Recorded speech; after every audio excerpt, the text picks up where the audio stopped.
নমস্কার, কণিকাস daily life নতুন আরও একটি ব্লগে সবাইকে স্বাগত জানাই। অনেক দিন বাদে বাড়িতে এসছে পাবদা মাছ। সেই পাবদা মাছগুলোকে এবার ঠিকঠাক করে নিচ্ছি রান্না করার জন্য। পাবদা মাছগুলো বেশ ভালো করে ধুয়ে নিয়ে নুন, হলুদ আর লঙ্কার গুঁড়ো মাখিয়ে নিয়েছি। আর এটা কী দিলাম বলুন তো? দিয়েছি আটার গুঁড়ো। আটার গুঁড়ো দিলে কী হবে, মাছগুলো বেঁকে যাবে না ভাজার সময়। প্রত্যেকটি মাছ কিন্তু সোজা সোজা থাকবে। আর মাছটা যদি ভালো থাকে তাহলে কিন্তু রান্না করতেও খুব ভালো হয়, আর রান্না করার পরে দেখতেও খুব সুন্দর, আর খেতে তো অবশ্যই ভালো হয়। এইভাবে মেখে মাছগুলোকে 10 মিনিট রেস্টে রেখে দিচ্ছি। আর এখানে একটা বাটিতে সর্ষে ভিজিয়ে নিয়েছিলাম, সর্ষেটাকে বেটে নেব। আর আমাদের বাড়ির সবাই কিন্তু এই মাছগুলো খেতে পছন্দ করে। এবার কড়াইতে তেল দিয়ে তেলটাকে বেশ ভালো করে গরম করে নিয়ে কড়াইতে একটু লবণ দিয়ে দিলাম, যাতে কড়াইতে মাছটা না আটকে যায়। তেলটা দিয়ে আর লবণটা দিয়ে তেলটাকে আরও ভালো করে গরম করে নিয়েছি, মানে একদম যাতে ধোয়া উঠছে সেরকমভাবে গরম করে নিয়েছি। এবার একটা একটা করে মাছ তেলের মধ্যে ছেড়ে দিচ্ছি।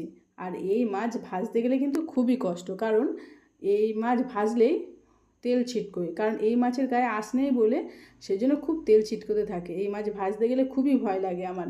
সেই জন্য কোনো রকমের দুটো মাছ কড়াইতে দিয়েই সঙ্গে সঙ্গে ঢাকা দিয়ে দিচ্ছি। ঢাকা দিয়ে দিলে আর একদম তেল ছিটকোবে না। আবার এইভাবে উল্টে নিয়ে মানে মাছটাকে তাড়াতাড়ি করে উল্টে দিচ্ছি। উল্টে দিয়ে তারপরে কিন্তু আবার মাছগুলোকে ঢেকে দেব। আর এই গরম তেল তো জানেন গায়ে পড়লে কী অবস্থা হয়, খুবই কষ্ট হয়। দেখুন মাছগুলো জোড়া লেগে গেছে। যাই হোক, মাছগুলো কিন্তু বেঁকে যায়নি।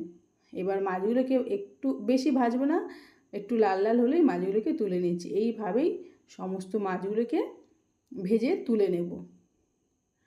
কড়াইতে দেখুন তাও একটু দাগ লেগে গেছে। এবার সেই দাগগুলোকে ভালো করে তুলে নিচ্ছি। এবার সেই শিলনোড়াতে আমি একটু সর্ষে, পোস্ত, কাঁচা লঙ্কা বেটে নিচ্ছি।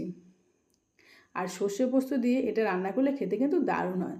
দেখুন সমস্ত মাছগুলো ভাজা হয়ে গেছে। এবার মাছের ঝোলটা তৈরি করে নেব। সর্ষে পোস্তটা বাটা হয়ে গেছে। এবার এর মধ্যে দিয়ে দিচ্ছি কিছু মশলা, একটু স্বাদ অনুযায়ী লবণ দিয়ে দিলাম, একটু হলুদ গুঁড়ো, আর এখানে দিয়ে দিচ্ছি টক দই। সর্ষের তরকারিতে একটু টক দই দিলে কিন্তু খেতে বেশ দারুণ হয়। আর গরমের সময় তো দই সবসময় ঘরে থাকে, সেই জন্য অনেক রান্নাতেই কিন্তু দই ব্যবহার করা হয়। এবার দইটা দিয়ে ভালো করে এটাকে ফেটিয়ে নেব।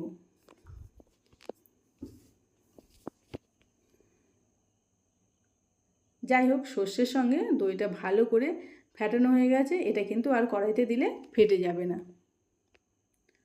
দেখুন খুব সুন্দর করে মেশানো হয়ে গেছে। এবার এর মধ্যে দিয়ে দিচ্ছি একটু লঙ্কার গুঁড়ো, কারণ এই তরকারিটা বেশি লাল লাল করবো না, সেই জন্য সামান্য একটু লঙ্কার গুঁড়ো দিলাম। আর কাঁচা লঙ্কা তো আগেই বেটে নিয়েছি, ঝালের পরিমাণটা ঠিকই থাকবে। এবার দিয়ে দিলাম একটু সর্ষের তেল। এবার সব কিছু দিয়ে আবার একটু ভালো করে বেশ মিশিয়ে নিয়েছি। তরকারির জন্য মশলাটা একদম রেডি হয়ে গেছে। এবার কড়াইতে যেটুকু তেল ছিল ওই তেলের মধ্যে একটু কালো জিরে দিয়ে দিলাম ফোড়ন হিসাবে। এবার কালো জিরেটা একটু ভাজা হতে ওই কড়াইয়ের মধ্যে ঢেলে দেবো সেই মশলাটা। এইভাবে আপনারা একবার বাড়িতে তৈরি করে দেখবেন, খেতে কিন্তু দারুণ হয়। গরম গরম ভাতের সঙ্গে কিন্তু এটা একদমই জমে যাবে। এবার মশলাটা দিয়ে এই 3 থেকে 4 মিনিটের মতো একটু মশলাটাকে কষিয়ে নেব, কারণ বেশি কষাবো না। দই আছে, সর্ষে আছে, সর্ষে বেশি কষালে আবার তেতো হয়ে যায়। দেখুন একটুখানি কষিয়ে নিয়ে পরিমাণ মতো জল দিয়ে দিলাম। আর সর্ষে দিয়ে মাছ রান্না করলে তো ঝোল বেশি রাখার কোনো প্রয়োজনই নেই। তারপরে আবার একটু মশলার বাটি ধোয়া জল দিয়ে এবার আর একটু ভালো করে বেশ মিশিয়ে নিয়ে এটাকে ফুটতে দেবো।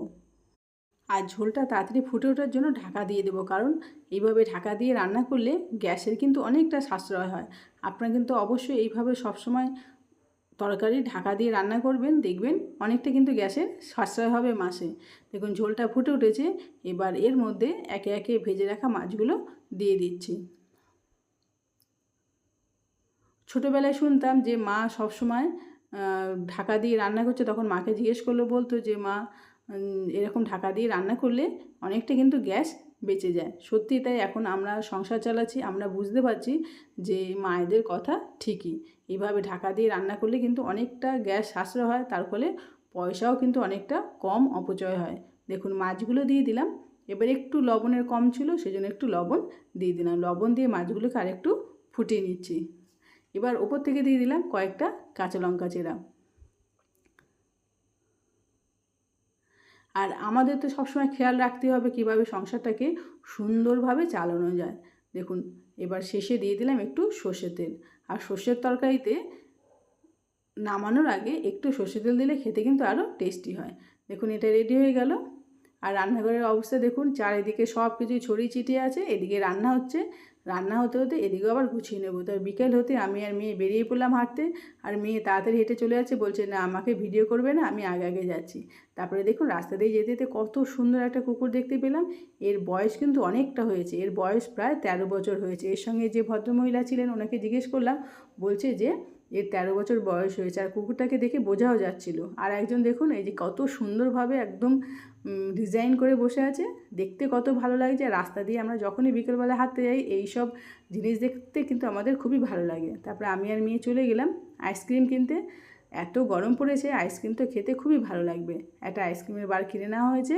এবার বাড়িতে এসে মেয়ে খুলছে।